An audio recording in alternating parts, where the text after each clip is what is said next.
Welcome to examples of using the properties of isosceles triangles to determine information about a triangle.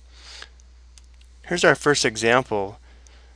Notice this triangle is an isosceles triangle because it has at least two congruent sides. This side here is congruent to this side here. We also need to remember from the isosceles triangle theorem that the angles that are opposite these two congruent sides are congruent as well. So this angle here is congruent to this angle here. So we need to take this information and determine the value of x and determine the value of y. Let's start by determining the value of x.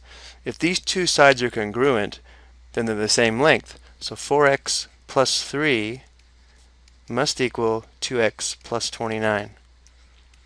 So now we have an equation that we can solve for x. Let's go ahead and subtract 2x on both sides. This will give us 2x plus 3 equals 29. Now we'll subtract 3 on both sides.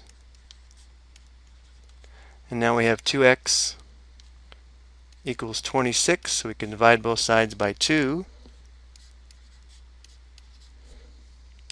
So x is equal to 13. So that takes care of x. Now let's see if we can determine the value of y. Since we already determined that these two angles that are opposite the congruent sides must also be congruent, we know that 3y plus 2 degrees must equal 41 degrees. So to set up our equation, we'll have 3y plus 2 equals 41.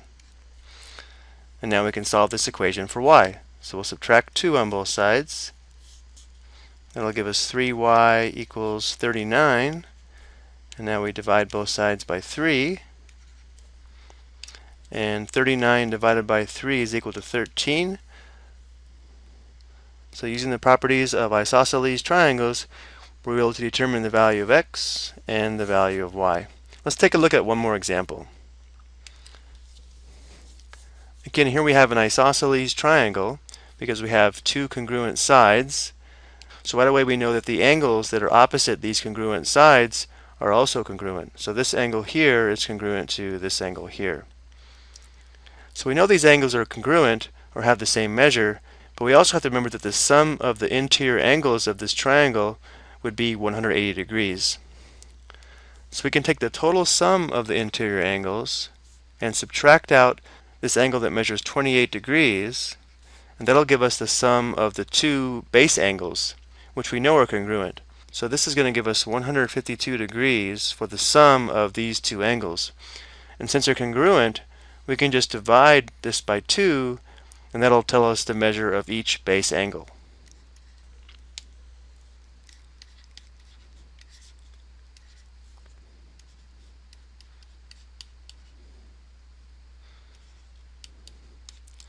So each of these base angles has a measure of 76 degrees.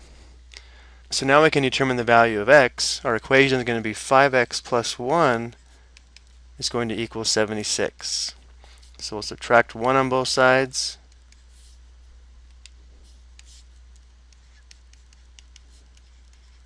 And now divide by 5. So we have x equals 15. So again, we're able to determine the value of x by using the properties of an isosceles triangle as well as the triangle sum theorem. I hope you found these two examples helpful.